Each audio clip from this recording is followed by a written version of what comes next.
Startup Podcast PH is co-produced by Sprout Solutions, Aperon, Tuala, Simf, Secuna, Red Circle Global, Maroon Studios, and Aim High. Check out our partners in the description.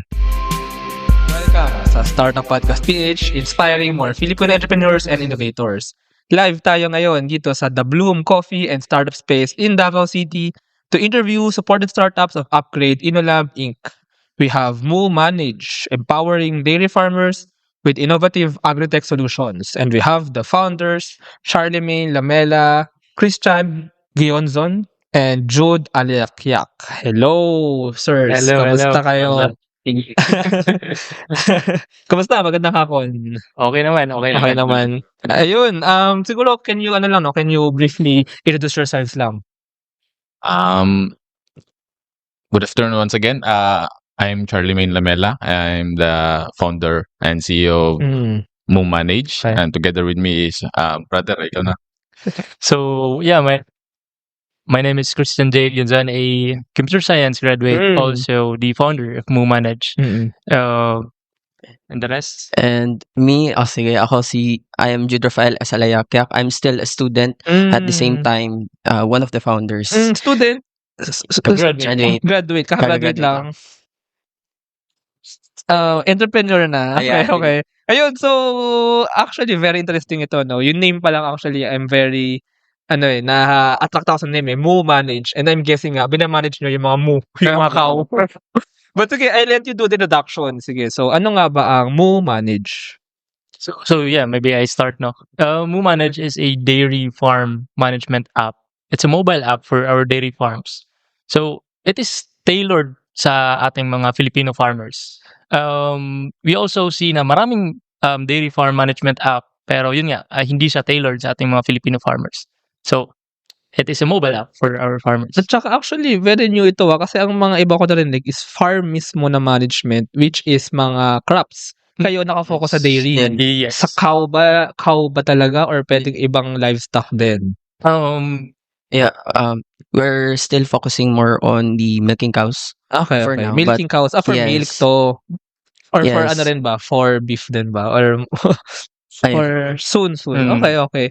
Tapos, when you say farm management, ano yung sabihin mo ng farm management? Kasi may mga farmers naman tayo, livestock farmers, cow farmers na nabubuhay na dati, nag-farm na talaga, nagbebenta na ng milk and ng beef, ng meat.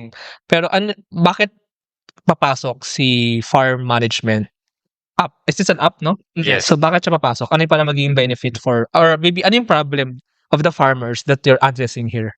Well, based sa amin na observe and nakikita and my experience, traditional na pag-manage or pag-farm ng dairy is we're using only the kumbaga traditional means ng notebook recording, and then some other tasks na very important sa isang farm, minsan nakakaligtaan ng mga farm staff. And for example, merong mga owners, ang owners wala dito sa farm, meron silang pinuntahan or na-busy sila or something, naiwan yung mga staff nila.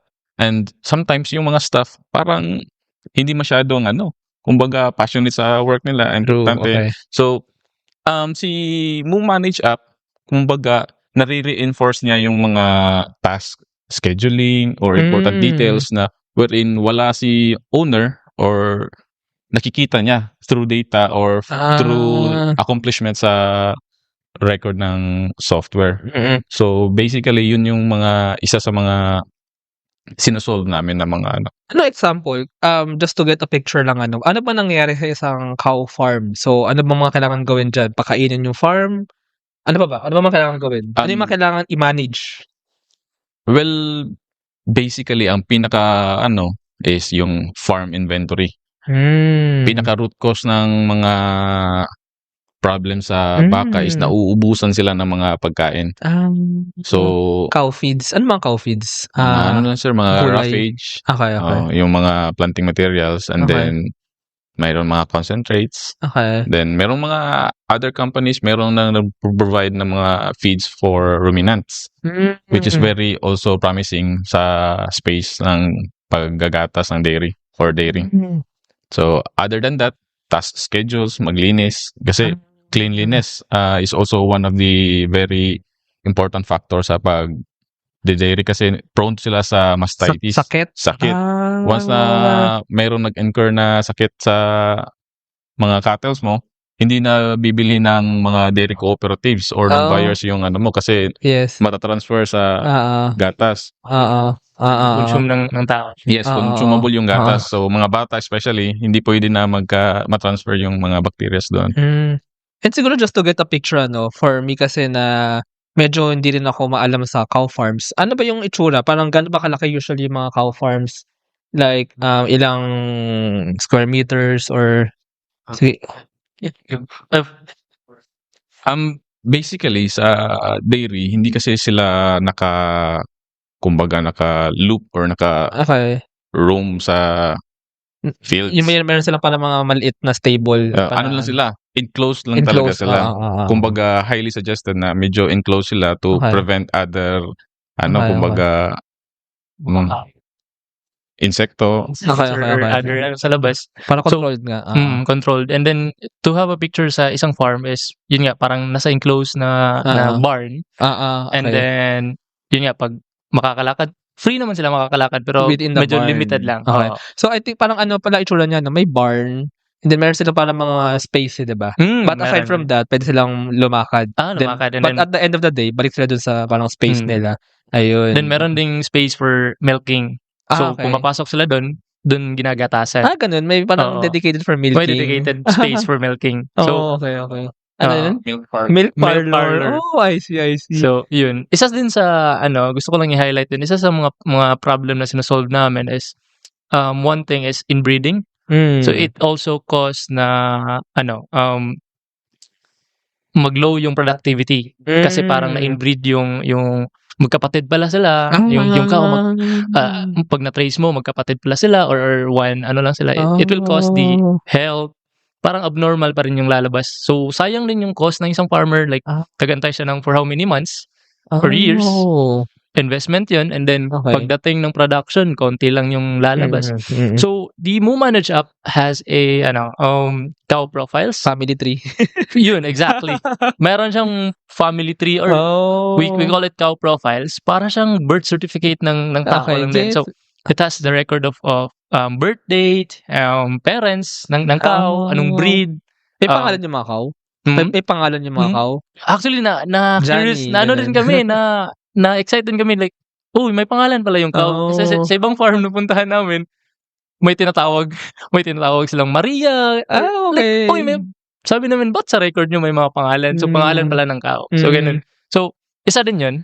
Ang number one is yung milk record. They do it sa notebook or yung blue notebook. And the health records.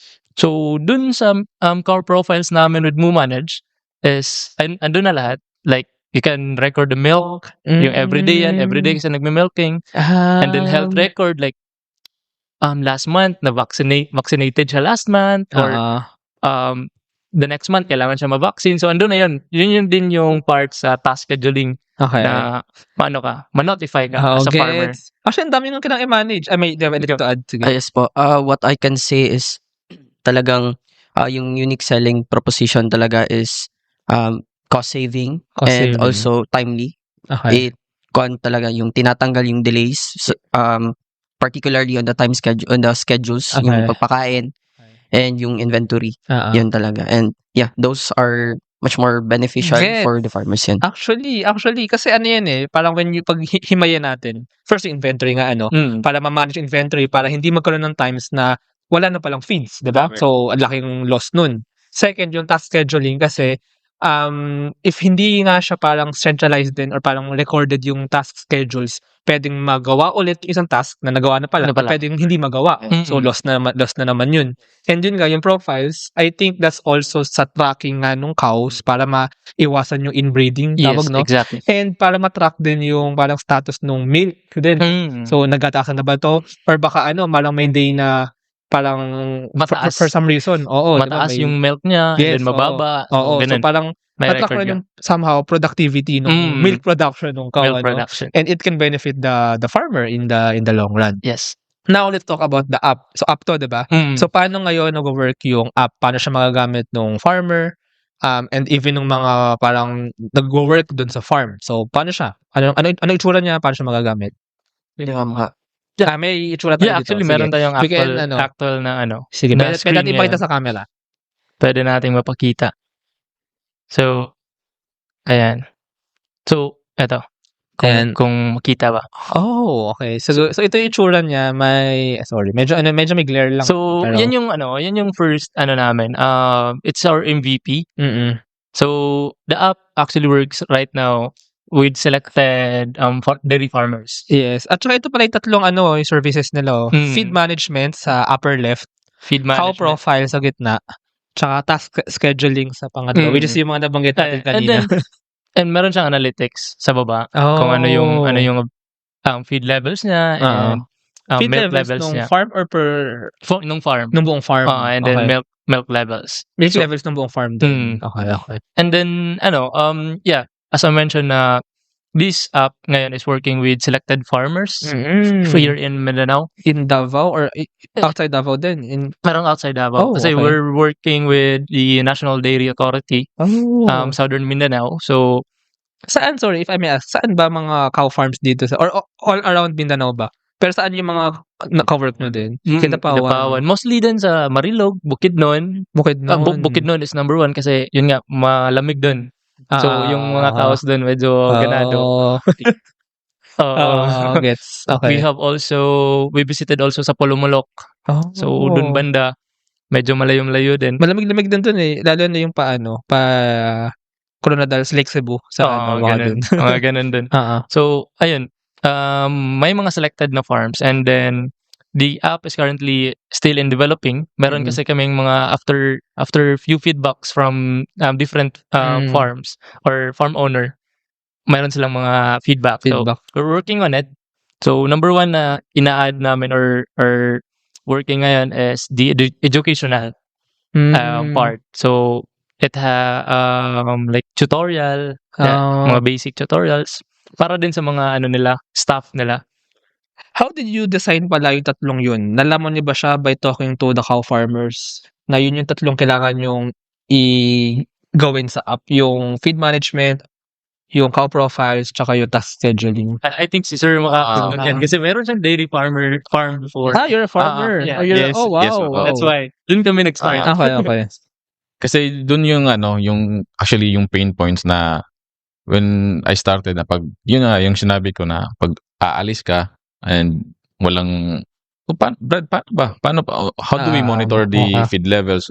Bakit ngayon ka lang nagsabi na wala ng pagkain? Mahirap mag-source out ng pagkain, especially volume kasi yan. And tapos specific yung pagkain. Hindi siya pwede na ngayon ito yung nasanayan nila and then the next day or kasi wala na, nag-substitute ka ng other grass. So magkakaroon sila ng production. ng rumen activity. So merong mga mag-affect na, kumbaga it will trickle down to different mga problems kasi for iba yung bacteria na nagdadigest sa bagong in-introduce mo na grass. Parang we started sa personal problem. Yes. Yun yung ko at first kasi in fact I want to na parang ERP siya pero true. Actually nga true. ERP siya na hindi for yung mga parang kumbaga city businesses now, no? Yes. Na mga stores ganyan, but for cow farm, specifically for cow dairy farms. But then when we kumbaga nag-iterate kami and they suggested na sir parang mas maganda siguro kung atin kumbaga i-productize. Kaya para ma-access siya kanang for example kanang mga malayo sa internet na mga farms. Kaya natin through sa app mag-sync siya automatic kahit walang internet. True, actually that's an issue. So offline siya, pwede siyang offline. But also kasi ang gagamit niyan, for example, for one farm, I'm imagining mag-i-input yung farm worker, no? So, pwede rin may isa pang farm worker. Pero pwede siya mag-centralize. Centralize siya. Oo. So, parang siguro tama ba na may parang account yung farm? And then may mga users yung mga farm May workers. role. May role Oo. yun. And even yung farm owner or yung yung pinaka-owner. So, pwede niya ma-oversee lahat ng even stakeholders. Saving stakeholders. What do you mean by stakeholders? Operation sila. Okay. I mean, pag maraming owner, kumbaga, pag maraming... Like okay. they want to see the milk production today. So, easily can print or can view sa phone. Okay, Parang ganun. gets. Para nga siyang meron akong isang philosophical ideas dito. Kasi, Sige, go. actually, nung nasa Mindanao ako, no? Kasi I've been traveling in Mindanao now.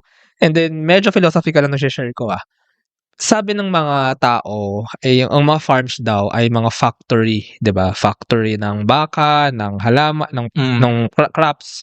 Pero actually, naisip ko lang din, baliktad Ang mga factory ay mga farm. Kasi nauna mga farms kaysa factories But anyway, ang point dyan is, ang farms, well, analogous din siya sa factory na continuous production ng exactly. certain something, gatas, 'di ba?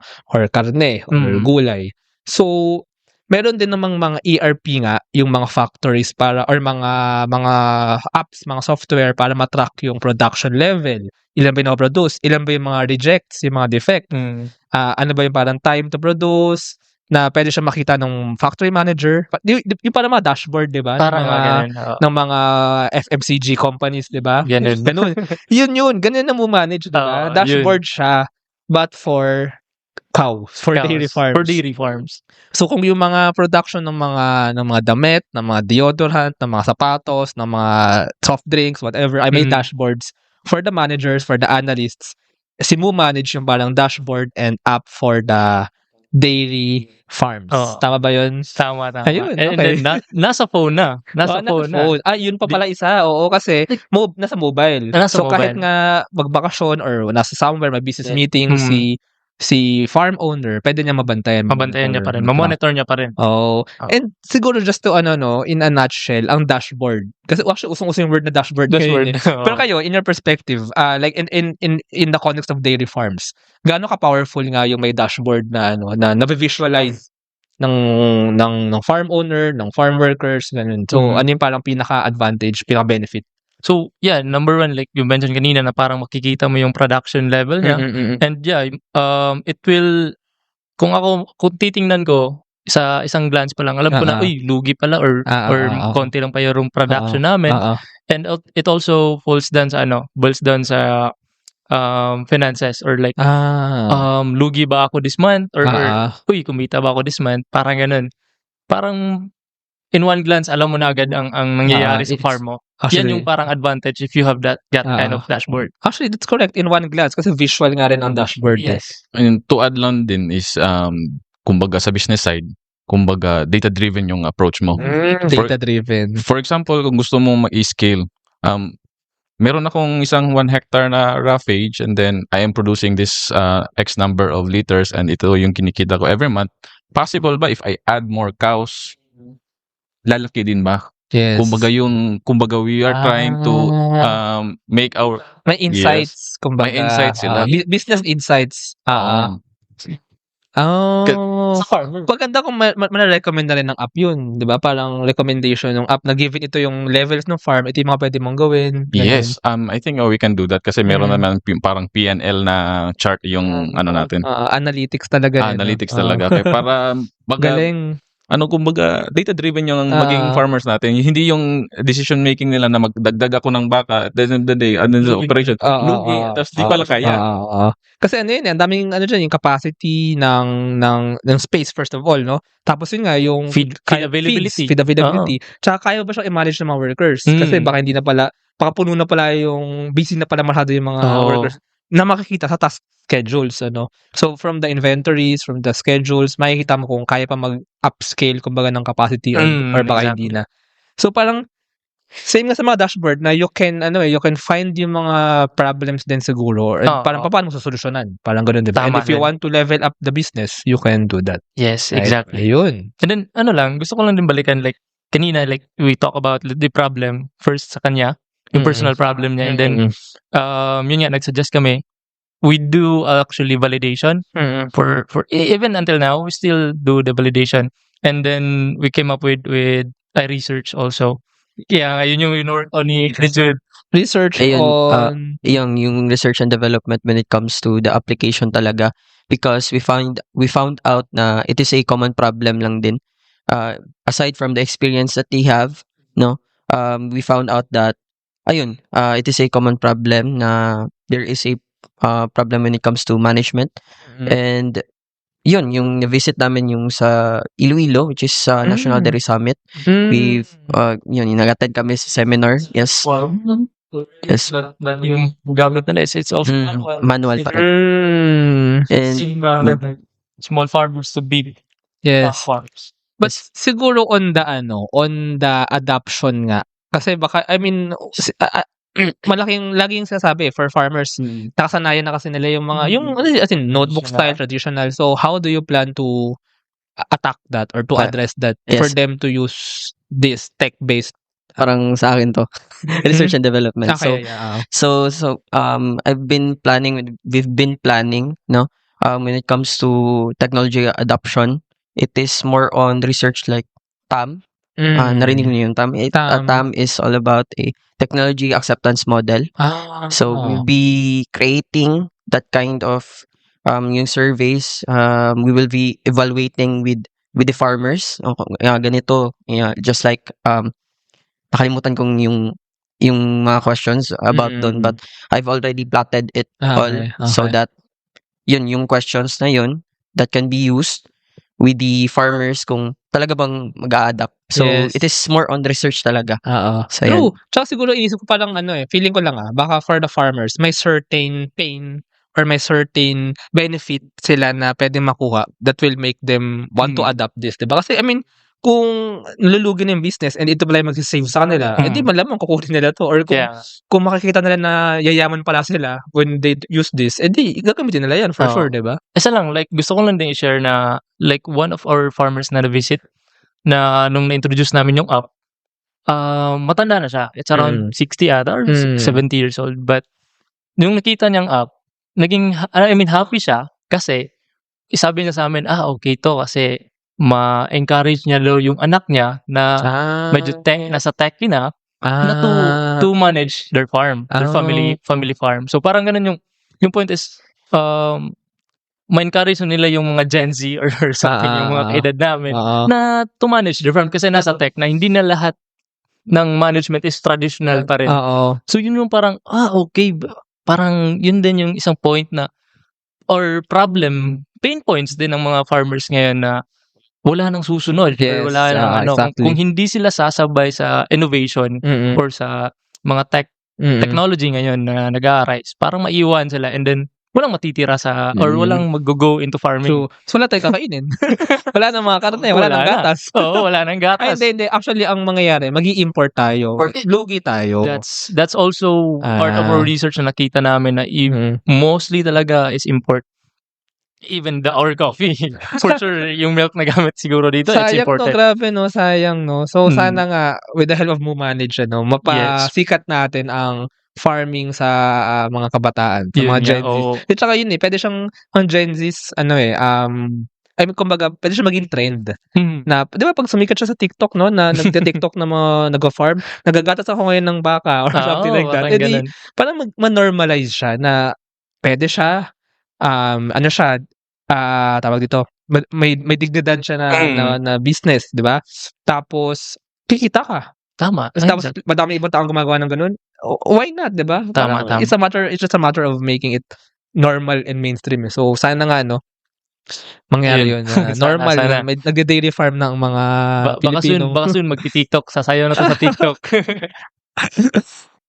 Is payroll processing taking too much of your time? Introducing Sprout Payroll Starter. For as low as 5,000 pesos per month, you get a team of experts to help you with your payroll and HR needs.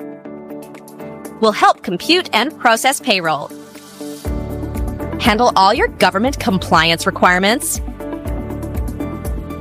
and automate timekeeping.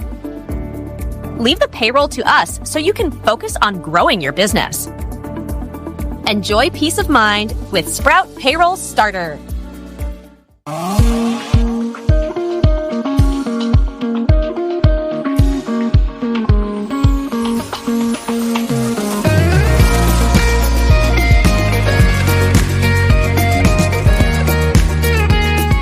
the digital future with Twala.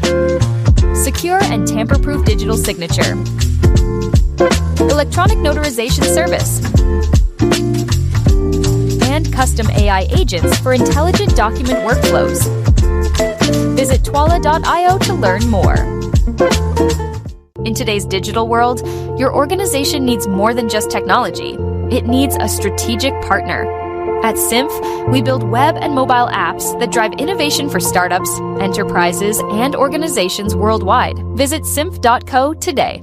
Protect your assets from bugs before bad hackers exploit them. And launch your products seamlessly with Secuna, your trusted partner in cybersecurity. Receive reports in real time and work with security experts to find bugs in your products before others do. Let's make your security our priority. Running a business? Make it smarter with Red Circle Global. Streamline operations, boost productivity, and manage everything in one powerful ERP system. Book your free business demo today at redcircleglobal.com. Guided by one of our top experts. Ayun, sige. At now, kanina nag-introduction na kayo, ano? But siguro, maybe can you share lang paano nga ba nag-start si MooManage and paano ba kayo nagsama-sama as a team? Sige. So, maybe I start na lang since hawak ko na.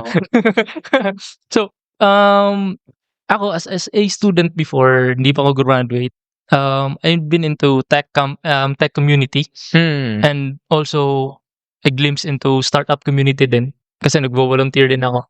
So, dun sa mga school projects ko or activity ko, I'm trying to introduce a agriculture solutions like para sa mga agriculture ganito ganyan, but end of the day parang ang lawak pala ng agriculture, ang daming aspect. And until such time na nag-meet kami in one event na meron siyang dairy farm. Okay, okay, parang na-realize ko I need to focus in one thing. Kasi kung the whole agriculture yung kukunin ko malawak. So, yun, dun kami nagsimula, nagkausap kami. So, saan kayo nag-meet?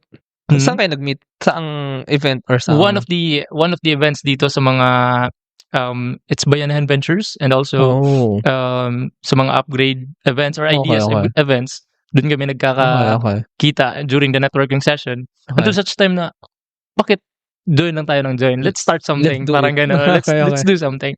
And then, dun, nag-graduate na lang ako, still working on it na maggawa ng solution for. And sorry, your ComSci, no? Tama Computer ba? science po.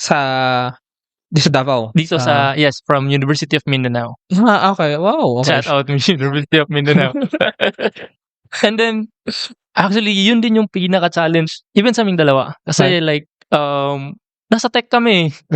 Wala kaming knowledge about the dairy farming or ganyan. So, I think for the past 3 months, we've been learning about dairy farming. Nag-join kami ng dairy seminar, how the farm management, and so on. So, yun yung parang challenges na sa amin. Actually, ang ganda niyan kasi mixing kayo ng talagang programmers talaga, yes, no? Tsaka may experience nga talaga sa dairy farm. Yun din. And also, IT.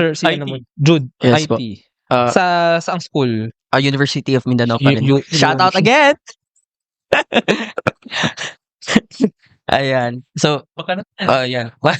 My turn. So, kinuha lang ako actually. I was working way back last year. I was working as a VA, no? Virtual assistant. And then, nag-resign ako and then,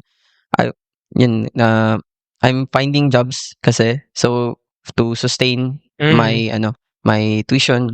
Working student. For me, ganon. And then, kinuha ko ni Kuya because I'm one of the designers of UI UX designers of the MooManage.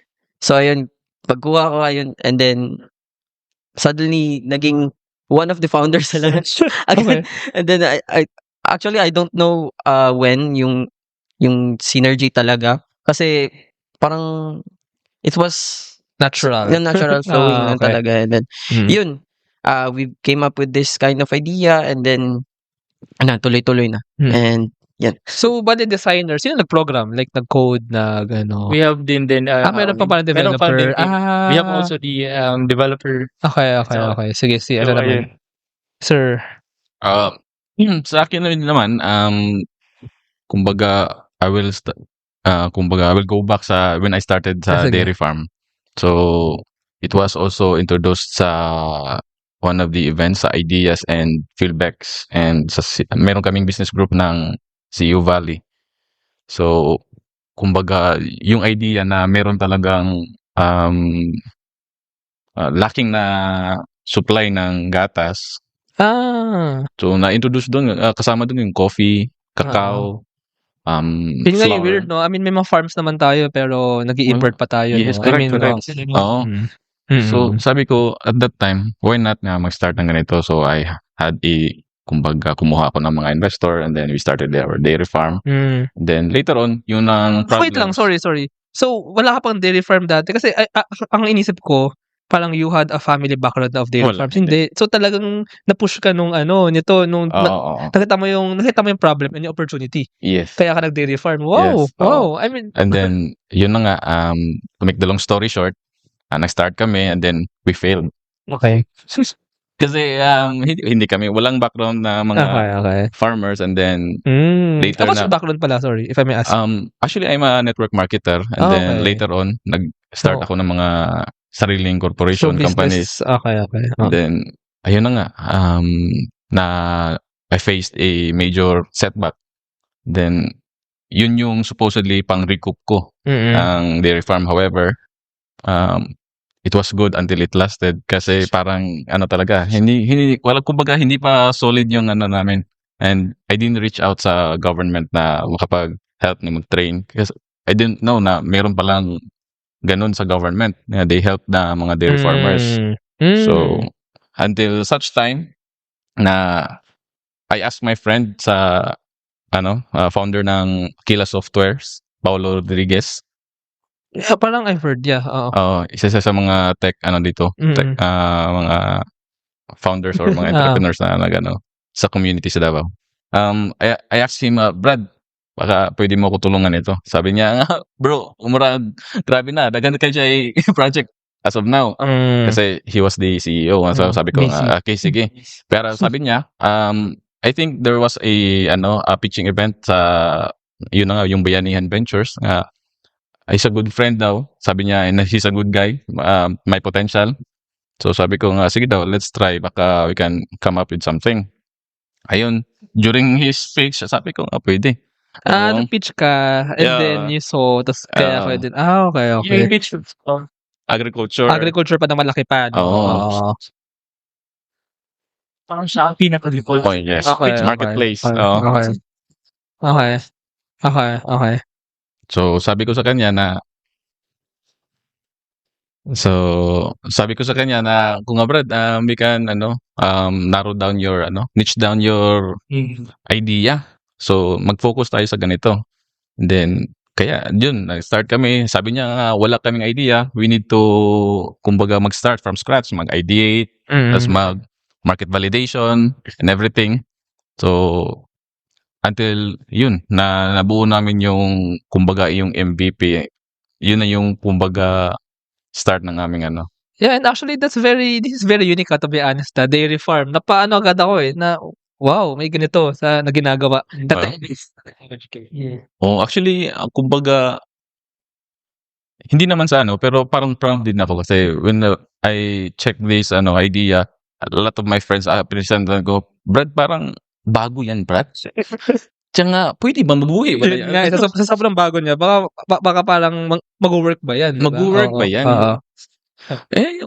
Yun naman ang start na correct. Parang hindi nating outside the box. Yung point dito is break the box na eh. break the box. So sabi ko sa kanila na sige lang, siguro we're going to kumbaga trailblaze the industry and then siguro once nga matatraction na, then you can come in. Sabi nila, sige, na lang. Actually, yun naman kasi like for a startup, kailangan mo muna at least ma-validate siya. At least siguro mapa-work nyo siya sa isa or maybe dalawang dairy farm. And pag napa-work siya sa isa, I think higher chances makakuha kayo ng more support maybe from investors para mas scale capital para mas ma-operate niyo pa siya sa more kasi I mean I think mag-hire na kayo ng people to go to more farms and to help them. But may dalawa akong gustong tanongin dito kasi may dalawang path ito si MooManage na nakikita ko. First, working with the government, it might be easier in terms of like deployment kasi the government has a big network na of the dairy farm. So on that end, ano naman parang progress nyo dun? Or parang, have you talked na nga with the government, diba? And then, ano na yung parang nangyayari on that? Yes, currently like we're working about with National Dairy Authority dito sa Southern Mindanao. And yun kung ano yung mga farms na nasa Mindanao, ini-introduce nila kami. Okay. Tsaka pati yung sa survey kanina, no? So, I think yung network na ng dairy farms, yun na yung unahan yung bibigyan na survey to get the, Yes. And also, we're working with feedback the for the TAM. cooperatives, yan. Cooperatives. Yes. And that's my second question eh. Nag-approach din ba kayo diretso sa mga farms or sa mga cooperatives nga kayo nag-approach? Kasi, parang ano yun, B2G, business to government, B2B, business to business, B2C, business to consumer or customer. Yung B2G nga yung kanina, diba? Tapos B2C ngayon, nag-approach ba kayo diretso sa mga farms? Yes, we also have na ganun, mga approach. Kasi kailangan eh. I mean, hindi lang pwede na focus lang kami dito sa isa. So, what we did is we approached sa lahat ng available, even associations or cooperatives. And even the feed providers. Kasi if they have this kind of network na kung sino yung dinedeliveran nila ng mga feeds, farm yun eh. So, we need to work with them. yun, yung parang ganun. So, until such time nga, may cooperative pala sila. So, like for the past few months, we're working like talaga sa with them, sa mga farmers na ayun, nagka-network na lang din, connect and so on. Okay. And now, connected or incubated kayo actually kay Upgrade dito. So, paano naman kayo napa-incubate kay Upgrade? And ano yung in-expect nyo?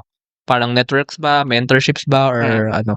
So, yun nga, parang I've been in community din sa startup and even sa tech. So, na-introduce din kami dun na mayroon palang incubation, ganito, ganyan. And then, nag-start na kaming mag-pitch sa MooManage idea while working. And then, yun, meron silang application and so on. And then, pumasa naman.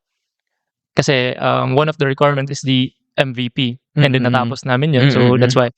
And then, yun nga, one of our, ang laki ng tulong nila.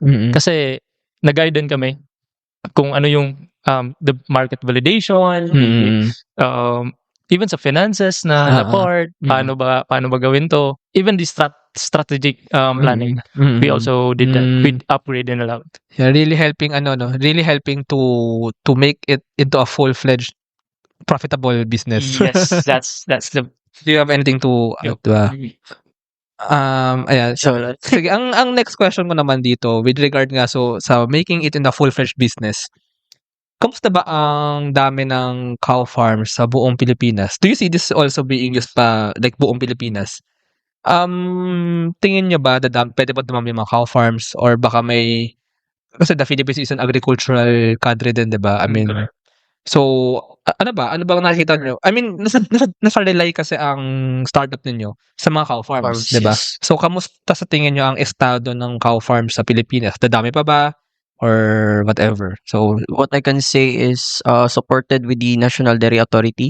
Kasi sabi nila, we have only 1% of on yung producing yung milk natin. 1% ng 1%. Yung supply. Sorry, 1% ng yung production ng Philippines. And globally importation. Wow, ang konti. Kaya. Okay. Parang tinatry din to sufficient. Yeah, for 5 years from now, Kasi like 2%. Siguro, sorry if I may butt in I think ang problema, kaya tayo nag-i-import kasi, believe it or not, mas mura somehow ang mag-import kasi may technologies, baka may MooManage sa ibang bansa or something, na kaya mas napapamura nila yung mga milk nila. Dito, if, I'm not saying naman or baka economies of scale din. Pero I'm not saying naman na baka mismanage yung ibang cow farms. I don't have the data, pero baka lang. Kaya umaangat yung costs. Kaya kailangan ng mga ganitong app para mas streamline yung cost ng cow farms and then mas mapababa yung presyo ng milk. So, hindi na tayo mag-i-import kasi mas mura ang milk dito. Yeah. Pwedeng ganun, di ba? Di ba? What do you think? But for based on the research that I've seen, sa papel, I don't know, nakalimutan ko kung sino yung author, but based on the results, mostly yung government are more on investing on the technology rather than the education itself.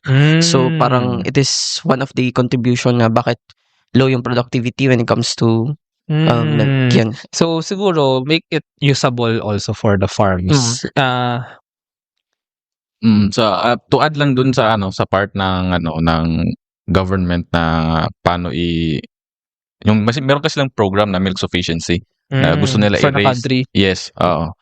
Yun daw yung mandate nila, and then currently nasa 1.62% na yung producing na milk dito sa locally. Mga tataya from 1%. Mga konti. Kasi they are trying to boost the production that's talaga. good. They wanted it to be 5% at the year 2028. Okay.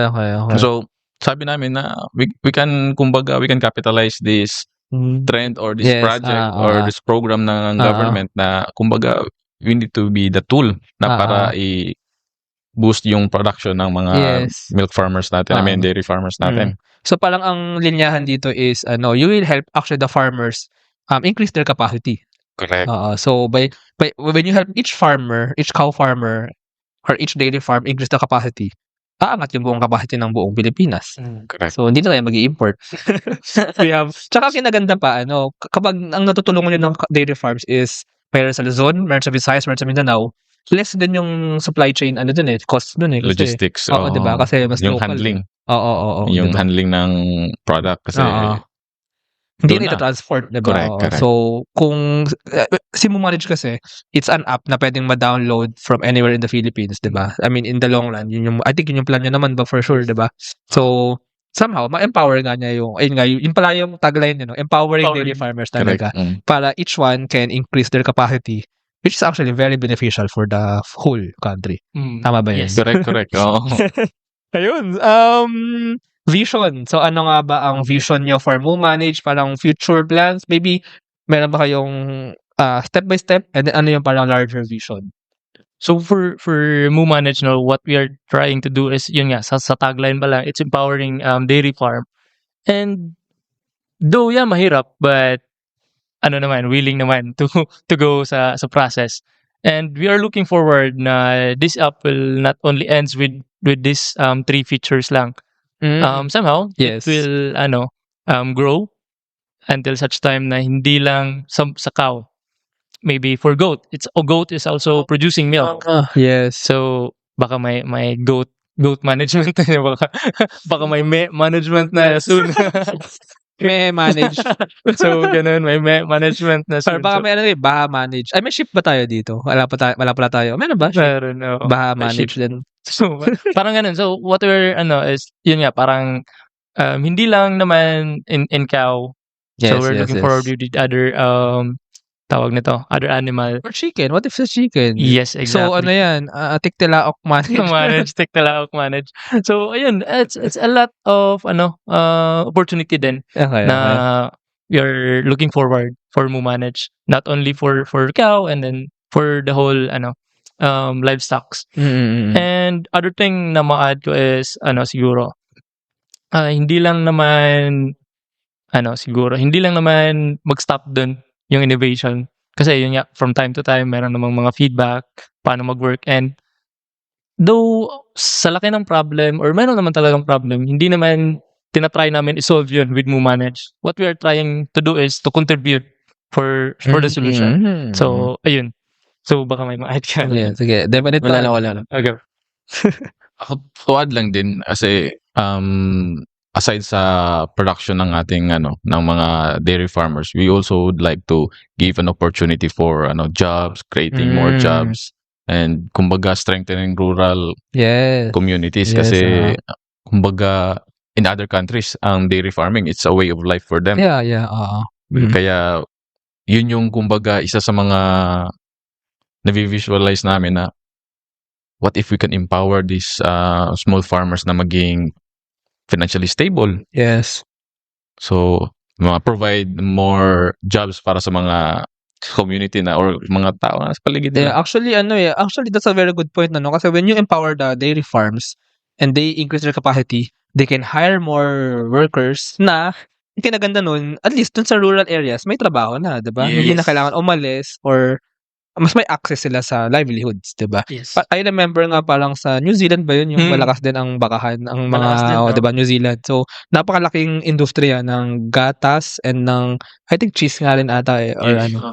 Yung, or New Zealand ba or Australia or basta kung anong bansa man. But I mean, the point is, in other countries actually, napakayaman ng mga farmers. Yun. It's actually a big industry. Oo. So maybe somehow, magawa natin yan in the Philippines, maybe through technology din. And ayun. So, thank you so much sa inyong tatlo for sharing all of this. Sure. Medyo inspirational din to, no, for the Philippine agriculture.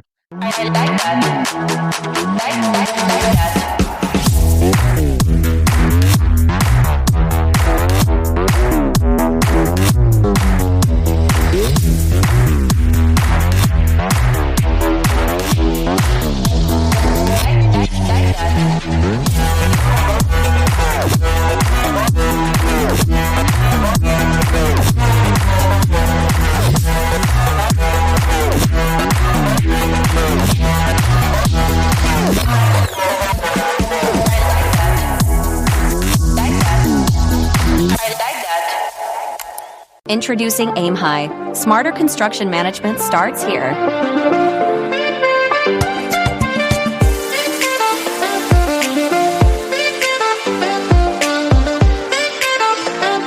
Monitor costs and progress with real-time insights. Plan ahead and adapt with streamlined scheduling tools. Make data-driven decisions to avoid costly delays. Increase efficiency and profit with Aim High. If our listeners want to know more about you guys or MoManage, so baka may angel investor or may partner or baka may farmer, dairy farm who want to connect with you. So how can they know more? Yeah, to connect, you can follow with our Facebook page to follow our Ayan, MoManage our Facebook page. Then if you want to follow our journey, Okay. like we posted din kung ano yung mga ganap namin dun. Okay. And also, yeah, you can email us and momanage.ph@gmail.com Okay. if you have any questions or additional. Ayun. I'll also put the details below. And ayun, thank you so much. Thank you. Thank you so much again. Thank you. And thank you sa mga nakinig. Thank you, guys. Thank you very much to our 60 patrons. This episode is super powered by AskLex PH Academy, our official e-learning partner with certifications on Lean Six Sigma, product management, data science, and more. Pixel by ePlayment. Turn content into opportunities and funds into real community with Pixel by ePlayment. Sign up now at pixel.eplayment.co. School of Profits, Filipino-led community for aspiring freelancers, VAs, agency builders, and online earners. Built to help you start, grow, and earn online together. Founders Launchpad, our ecosystem partner. Early stage accelerator providing venture capital funding, operational support, and mentorship. Hire BC Solutions, provider of the most configurable cloud-based payroll system in the Philippines. Agile Data Solutions, the Philippines' fastest growing market insights tech company with data gathering platform Hustle PH. Smile Checks, streamline hiring and onboarding with automated background checks. Cloud CFO, cloud accounting service provider for businesses ready to grow. Cloverly Tech, all-in-one digital platform for property developers. Paddy Diabetes, accessible and personalized diabetes self-management application. HKB Digital Services, tech-based business tools including payroll, ticketing, and loyalty rewards. Hyperstocks, digital banking enabler for rural and thrift banks. One CFO, CFO services, bookkeeping and tax and payroll processing for startups and small businesses. Unawa, driving digital transformation with secure, legally enforceable electronic signatures and robust AML compliance. School Tech, all-in-one AI integrated school and learning management system. Better Support, a Manila-based BPO company. They have a referral program for people who can bring in new clients. You might know a Western-based business that needs better support. Britanna, enterprise-grade ERP solution that fits a small and medium business budget. Wonder Brand, data science-driven brand strategy and design for emerging markets. East Point Business Outsourcing Services, one-stop shop for streamlined business solutions for MSMEs such as business registration, bookkeeping, and more. Doon, Philippines' first fully insured peer-to-peer car-sharing marketplace. Divico Technologies Incorporated, IT solutions specializing in software development, blockchain smart contracts, digital wallets, and cybersecurity. Looking for buy and sell online with Sigurado sellers. NutriCoach, personalized nutrition and weight loss programs for you. This episode is powered by Lablog, Sugbodok, JIA Engineering Solutions, Algacon Aquafeeds 1 Alj, Grey Wolf Technologies Philippines, Pareto Consulting, Jure.ph, Big Giant Games, Pahatid PH, Wistless PH, Tech Tribe, Yay, Uplift Code Camp, Board Prep, Dohey Philippines, Edfolio, Hive Rooms, Kazam, CodeSham, Sirius MD. Support the podcast through the links in the description.